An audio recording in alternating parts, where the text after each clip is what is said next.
애통하는 자는 복이 있나니 저가 위로를 받을 것이라고 했습니다. 여기에서 애통한다고 하는 것은 슬퍼하는 가장 강한 표현입니다. 사랑하는 자가 죽었을 때 격심한 애통을 나타내는 그런 말을 토합니다. 예를 들면 야곱의 10째 아들 요셉을 잃었을 때 야곱이 슬픔을 이기지 못해서 아주 애통했습니다. 바로 이러한 슬픔, 사랑하는 사람을 잃었을 때 참지 못하고 끌어오르는 그런 경로, 이런 슬픔을 성경은 그런 사람은 복이 있나니 저가 위로를 받을 것이라고 말씀하고 있습니다. 그리고 사랑하는 여러분, 여기서 성경이 말씀하고 있는 애통하는 것은 어떤 것인가 잘 기억하시고 여러분들의 생애도 애통하는 일로 인해서 위로를 받고 격려를 받게 되기를 바랍니다. 애통이라는 것은 세상으로부터 오는 슬픔을 말씀하고 있습니다.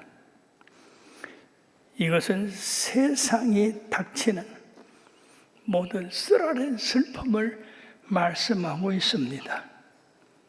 신명기 시편 90편 이 10절에는 우리의 연수가 70이요 강건하면 80이라도 그 연수에 자라는 수고와 슬픔뿐이요 신속히 가니 우리가 날아간다고 이렇게 했습니다. 지금은 사람의 연한이 길어졌습니다마는 우리가 어렸을 때만 했더라도 70, 80 사는 것은 엄청 장수하는 것이었습니다. 인생이 세상에 나왔을 때 얼마나 기뻐합니까? 얼마나 즐거워하고 소망을 갖습니까? 그런데 이 인생이 70대고 80대면 세상을 떠나야 되는 참으로 안타까운 이런 심정에 대해서 슬퍼하고 그리고 애통하는 이런 인생이 되는 겁니다. 그리고 인생은 기쁨보다도 슬픔이 더 많은 겁니다. 제가 초등학교 1학년 때, 2학년 때 얼마나 세상이 즐겁습니까? 기쁘고 가족 간의 사랑이 얼마나 깊습니까? 근데 이상하게 제가 학교 갔다가 오면은 우리 어머니가 마루에 앉아가지고 먼 산을 바라보고 눈물을 철철 흘려요. 깜짝 놀라서 아유 어머니 왜 그렇게 눈물을 흘려요?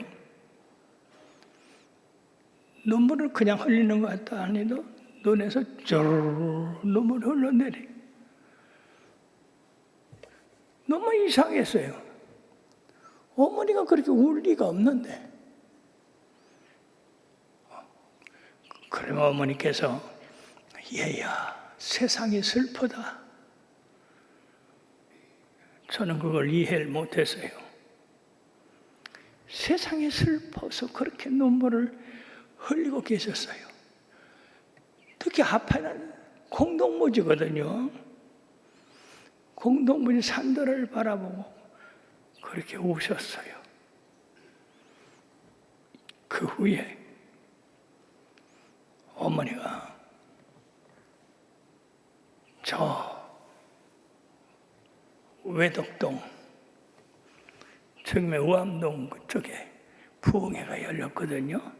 그땐 천막 부흥했어요. 근데 세상에 낮에 일을 하시고 저녁이 되면 그냥 대충 씻으시고 거기를 뛰어가는 거예요.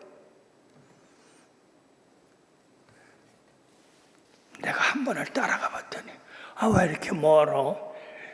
여기서 여러분들이요, 이 사직동 갔는데 운천동 지나는 건 돈 봤어요. 거기는 전부 거기를 지나죠. 운천동 지나서 우암동을 지나서 그래가지고 거기를 뛰어가면요, 천막치고 부흥회를 했었어요. 근데 세상에 어머니가 저녁마다 낮에는 열심히 일하시고 저녁만 되면 그냥 모든 거 다 뿌리치고 부흥회에 참석하셨는데, 어느 날 학교 갔다 오니까 우리 김상혜 목사는 누님이 빨리 가방 놓고 와. 그러고 어머니한테 가자. 그래서 뭣도 모르고 가방을 놓고 거길 뛰어갔잖아요. 그랬더니 땅에 푹 꼬라져가지고 일어나지도 못하고 옆에 누가 있는지도 모르고 그렇게 이틀 밤 끝날 때까지 꼼짝 안 하시고 기도를 하셔요. 그래 제가 그때 2번 학교를 못 가는 바람에 개근상을 못 왔어요. 어머니가 일어나셨는데 세상에 딴 사람이 됐어요. 말을 못하게. 그 대답을 안 하셔. 그래서 어떻게든 2 남매가 모시고 집에로 왔는데요. 집에 오자마자 파괴가 시작된 거예요. 저 우리가 떡해서 빌던 그 시루 있지 않냐? 그거 갖다가 행상일거리. 그때 우리 교회 앞에가 행상일거리야. 저 고개 공동무지 올라가는 갖다 부셔라.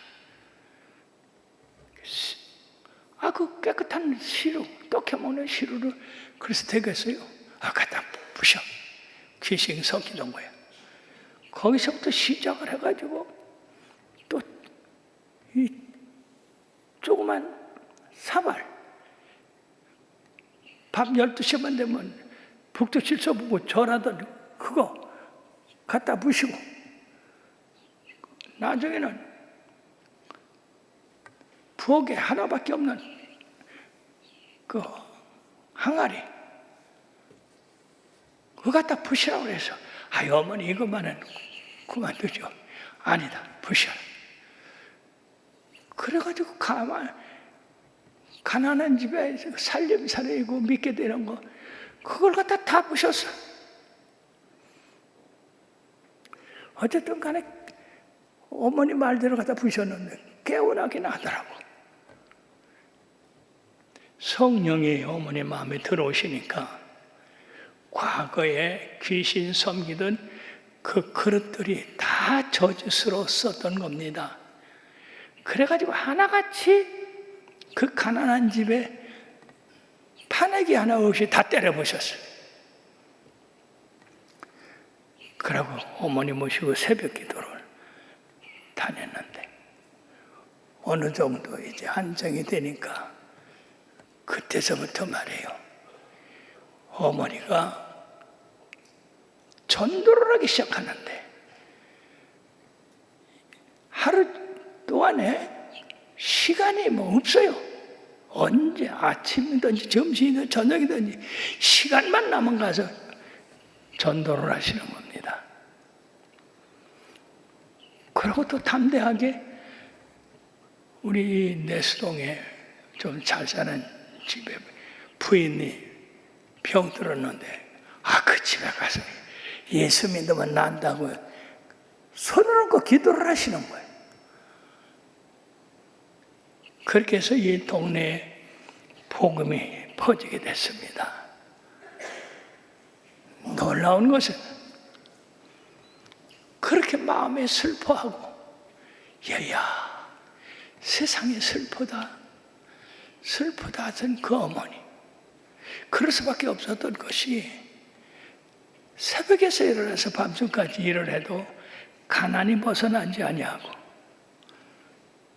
거기다가 몸에 병까지 들고 거기 이제 살아야 얼마 살지 못하는 그런 신세가 됐으니 슬플 수밖에 없었던 겁니다. 우리 어린 자식들은 그것도 모르고 왜 슬퍼하느냐, 왜 우느냐 그랬는데 이 슬퍼하는 어머니가 성령을 받아가지고 완전히 변화된 삶을 사는데, 첫째는 그 슬픔의 원인된 병이 성령의 불로다 찢어져 가지고 몸에서 사라졌어요. 그 다음에 그렇게 애통하던 어머니 마음에 성령이 들어오니까 기쁨이 충만해가지고 만나는 사람마다 예수 믿으라고 하잖아요. 오늘 애통하는 자는 복이 나니 저가 위로를 받을 것이며 라고 했는데 바로 성령의 위로를 받으시게 된 겁니다. 그래가지고 슬퍼가지고 세상 이웃 마실도 못 가던 분이 하나님으로부터 위로를 받고 힘을 얻으니까 동네방네 저 서운동 길거리 상점들 걸렸다 하면 우리 어머니한테 예수 믿는다고 해야 놔요. 옛날에는 이 보따리 상자들 쭉 있었잖아요. 거기 가서 예수를 전하는 거예요. 그런데 어머니가 자리를 비워줘야지 장사를 하지. 자리를 비워주지 않냐고 전도를 해. 그래서 결국 예수 믿는다고 해놓고 가게 된 다음에 장사를 하고 그랬었는데 소문딸이 건너갈 때에 웬 신사가 저 앞에서 오는데 예수 믿으라고. 그래서 이 신사가 소문딸이 바깥으로 떨어질 뻔했어요. 그처럼 앞뒤에 가리지 아니하고 복음을 전거했습니다. 그래서 나는 말이야 어머니 뒤에 따라다니는 것이 엄청 부끄러워. 왜? 그냥 예수가 아무 데나 나오니까. 그래가지고 어머니 예수 그렇게 믿는 게 아니요. 예수 점잖게 믿는 거야. 근데 어머니 속에서 불이 타올라가지고 그걸 끌 수가 없어요. 그래서 그냥 동네 우리 여기 내수동 30분 저 아랫만도 예수 믿으라고 전도 안 받은 사람이 하나도 없어요. 노인네고 젊은이고 그렇게 열심히 전도를 해서 1년이 되면은요 그렇게 어리석게 전도한 어머니의 전도를 받은 사람들이 한 20여 명 돼야. 그럼 어머니가 이제 여기 사시동에 교회가 있기 때문에 그 침례교회 앞장서 가시면 오리가 새끼 들고 엄마 따라가자 쪼르르 따라갔어요. 그렇게 어머니가 전도했는데 나는 아주 점잖게 착실하게 예수를 믿었는데 세월이 흘러서 내가 교역자가 되고 어머니는 그대로 권사님이 됐는데 내가 그때 전도를 해봤거든. 세상에 전도가 맥혀야지 아무도 안 믿어. 근데 우리 어머니는 지혜롭게 막무가내로 예수 믿으라고 그냥 대들어가지고 항복 받을 때까지 그렇게 하신 그 미련하게 예수 믿으라고 한 어머니는 1년에 20명, 30명씩 전도가 되는데 아주 착하게 모범적으로 전도한 나는 한 사람도 전도를 못했어요. 그래서 내가 교역자가 된 다음에 회개를 많이 했습니다. 하나님 용서하세요. 나는 내가 잘 믿는 것처럼 예수 믿었는데 하나도 전도 못했지만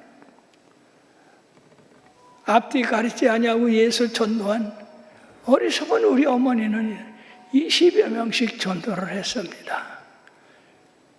그래서 전도는 신사적으로 전도를 해서 되는 게 아니라 열심을 가지고 있는 힘을 다해서 천국 복음을 증거할 때 하나님의 역사에서 듣는 사람의 마음을 감동시키고 감화시켜서 예수 그리스도를 영접하게 되시는 겁니다. 애통하는 자는 복이 있나니 저가 위로를 받을 것이요라고 하는 것처럼 우리 어머니 같이 그렇게 세상에서 애통하고 슬퍼하고 그런 사람은 없었는데 성령을 받으니까 세상의 위로를 받은 것뿐 아니라 하나님의 위로의 사자가 돼서 많은 사람을 주 앞으로 인도해 왔습니다. 여러분들이 하도 우리 어머니 간증을 들으니까 덤덤한데 실제로 한번 전도를 해보시길 바랍니다. 예수 전도에서 막무가내로 상대방의 어떤 형편과 처지를 생각하지 마시고 그 영혼이 불쌍해서 불구덩이 들어간다고 생각해 보십시오. 그렇게 전도를 해서 하나님 나라가 위로가 됐습니다. 이처럼 애통하는 자는 복이 있다고 하는 것은 세상의 고통에 대해서 슬퍼하는 자는 바로 위로를 받는다고 하는 말씀이고요. 두 번째, 자신의 죄 때문에 애통하는 자는 저가 위로를 받는다고 하는 겁니다. 사람들이 세상을 살아가다 보면 내가 죄인이구나. 그렇기 때문에 로마서 7장 24절에 보면 오라 나는 곤고한 사람이로다. 이 사망의 몸에서 누가 나를 건져내랴. 바울 사도는 참으로 의인입니다. 그런데도 불구하고 자기 자신을 뒤다 보니까 우한 죄태성이 뿐이었었어요. 그래서 이 사망의 독에서 누가 나를 건져낼까? 내가 이대로 살다가는 나는 망할 수밖에 없는데 그때 바로 예수 그리스도께서 누구든지 예수 그리스도를 믿으면 죄 사함 받고 하나님의 자녀가 된다는 귀한 복음을 듣고 이 바울 사도는 기뻐했던 겁니다. 세상 사람들 가운데서 자기 자신이 죄인이라는 사실, 이거를 알고 사는 사람이 별로 없습니다. 그 죄에서 벗어나려고 애를 쓰는 사람도 별로 없어요. 그냥 사니까 사는 거고, 죄 짓는 거니까 죄 짓고. 그러나 의인은 자기 자신이 죄인이라는 사실을 깊이 깨닫는 사람입니다. 왜 내가 이런 죄이니까? 내가 이런 죄에서 벗어날 수 없을까? 그것은 바로 예수 그리스도구나.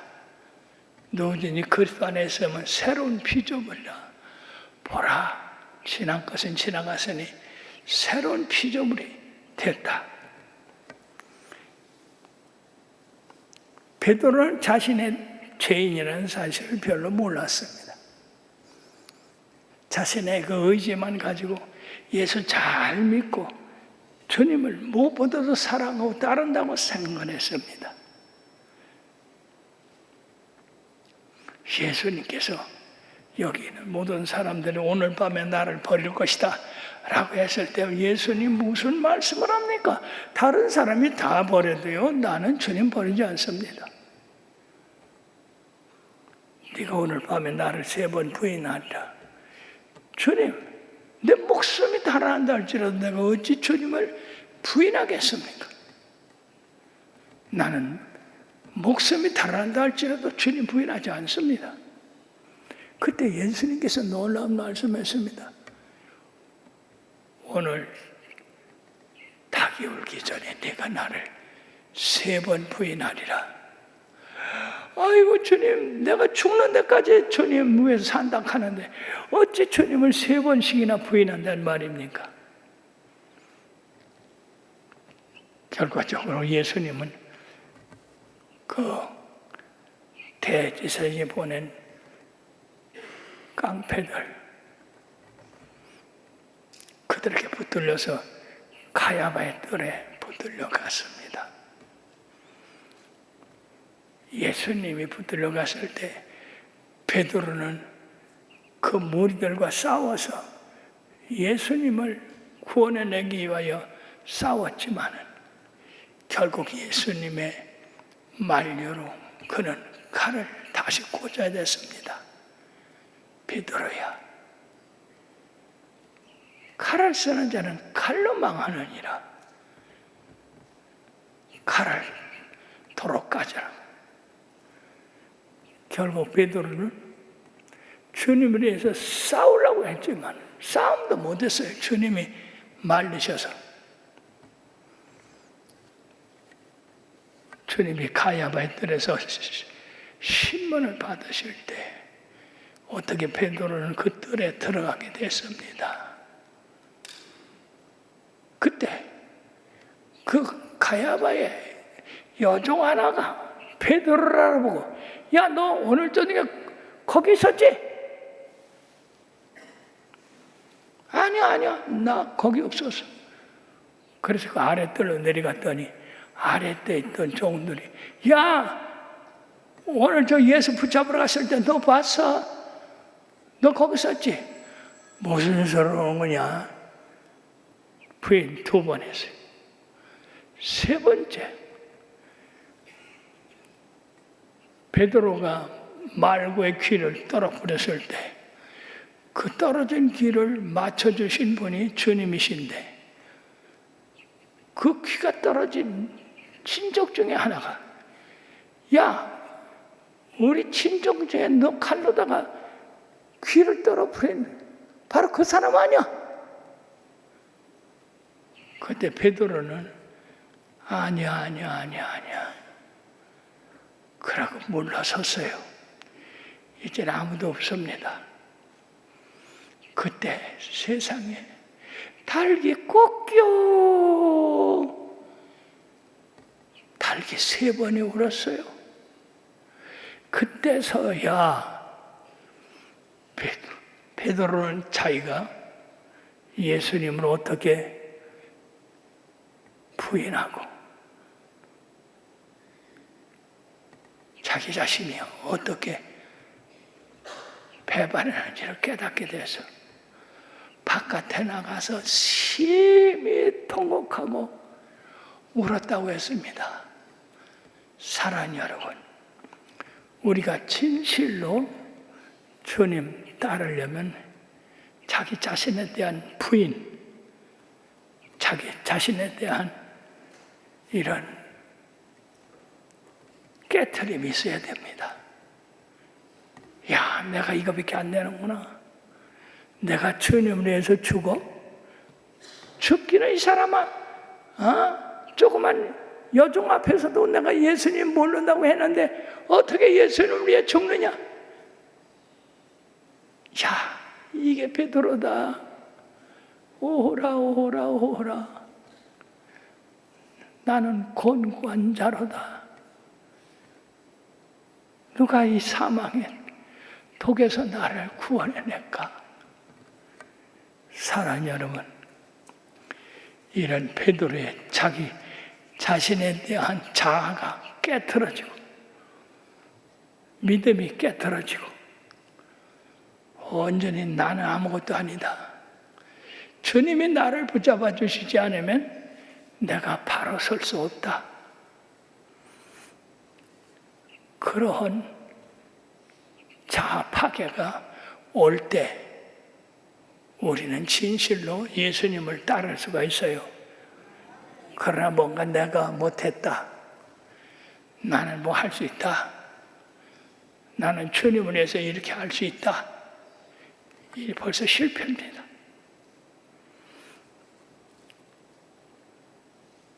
자기 자신에 대해서 애통할 때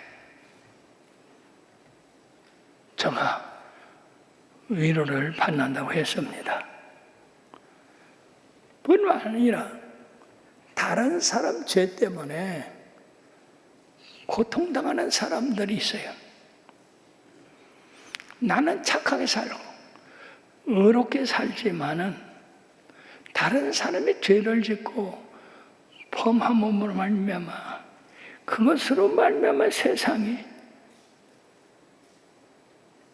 도덕적인 깨트림이 오고 불의나 세상에 심판이 오고 그러는 걸 보고 애통하게 됩니다. 예레미야 선지자는 그 민족의 죄악 때문에 잠을 자지 못하고 그 민족이 회개하기를 위해서 기도하느라고 눈이 물러서 안질이 생겼다고 합니다. 백성들의 죄 때문에 울어서 눈이 물렀다고 하니 얼마나 그 마음이 아팠겠습니까? 바울은 나의 형제 곧 고르게 친척을 위하여 내 자신이 저주를 받아 그리스도에게서 끊어질지라도 원하는 바로라. 참으로 그 민족을 사랑하는 사랑입니다. 자기 자신이 예수님으로부터 끊어질지라도 그 대가로 그 민족이 구원을 받는다면 얼마나 좋을까. 그러니까.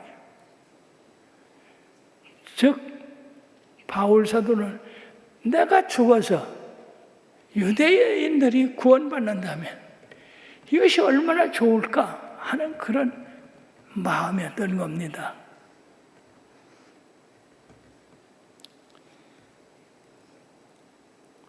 세상을 바라보고 자기 자신을 바라볼 때는 불행합니다. 그는 심령으로 신음합니다. 그러나 즉각 위로를 받습니다. 그는 다가오는 영광을 앞에서 그리스도께서 이 세상에 다시 오실 날이 올 것이라는 것을 그는 바라봅니다. 그때는 모든 죄인이 회개할 것이고 바로 설 것이고 의에 이를 것이라고 하는 것을 믿습니다. 그렇기 때문에 땅에서 모든 죄인들이 끊어질 것이고 의에 거하는 바 새 땅이 바로 등장할 것을 믿습니다. 여기서 위로를 받은 겁니다. 야, 세상이 이렇게 죄로 가득 차고 이 죄 때문에 세상의 멸망을 당한다 할지라도 언젠가 주께서 이 세상을 심판하러 오실 것이다. 그때는 저들이 다 회개하고 바로 설 것이다 라는 그런 위로를 받는 겁니다. 에스겔서 9장 4절에 너는 예루살렘 성을 순행하며 그 가운데서 행하는 모든 가정한 일로 말미암아 탄식하며 우는 자의 이마에 표를 그리라. 참 놀라운 말씀이에요. 이번에 말이에요, 일본 선교에서 제일 먼저 무슨 설교를 한지 아십니까? 사람들이 하나님의 법을 떠나서 우상숭배를 하고 남자가 남자끼리, 여자끼리는 여자끼리,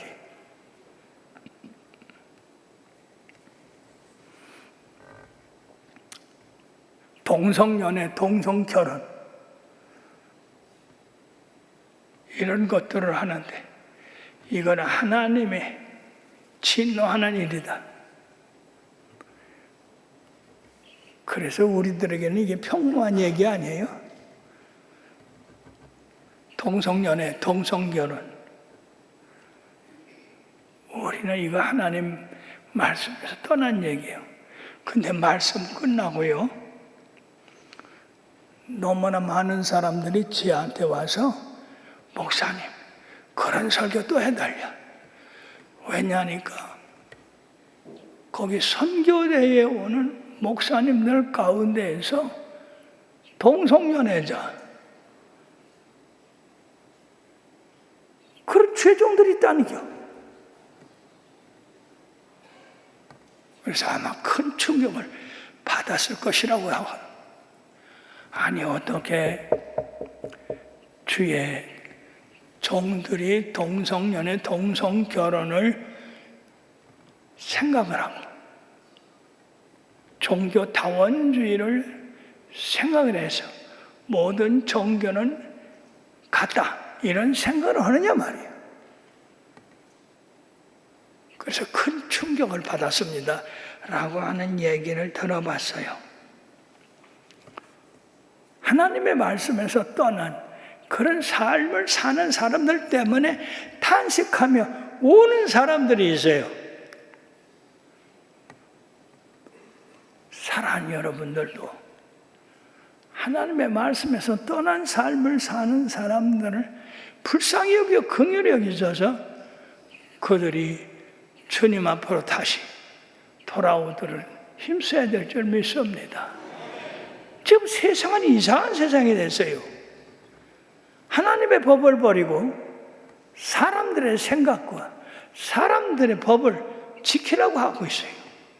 그게 옳은 줄 알아요. 하나님이 노하는 일입니다.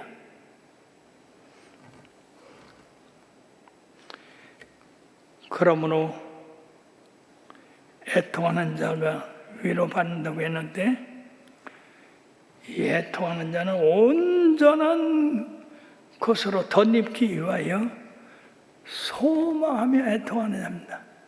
주님 언제 오십니까? 사모하는 주님이 어서 오시옵소서. 그리고 이 불의하고 불찰스러운 세상에서 나를 구원해 주소서. 기독교인들은 이런 영원한 소망을 갖게 될 때에 참되고 신령한 그 나라를 덧입기 위해서 탄식하게 됩니다. 고린도후서 5장 1절 2절에 보면, 만일 땅에 있는 우리의 장막 집에 무너지면 하나님께서 지으신 집 곧 손으로 지은 것이 아니요 하늘에 있는 영원한 집이 우리에게 있는 줄 아느니라.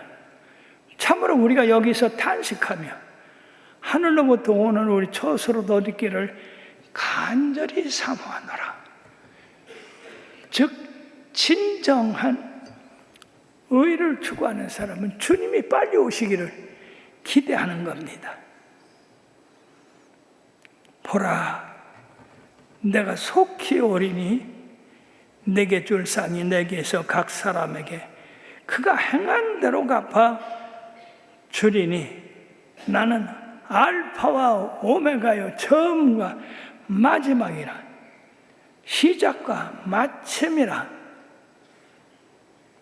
이것들을 정언하시니가 이르시되 내가 진실로 속히 오리라 하거늘 아멘. 주 예수여 오시옵소서. 다 같이요. 아멘.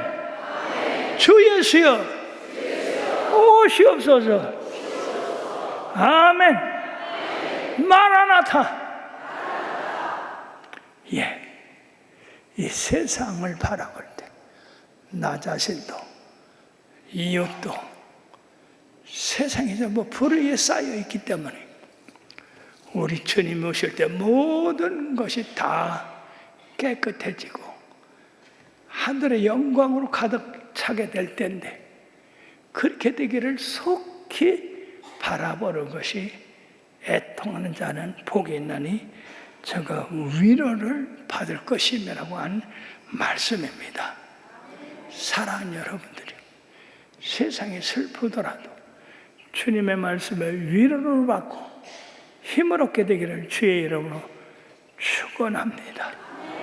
기도합시다.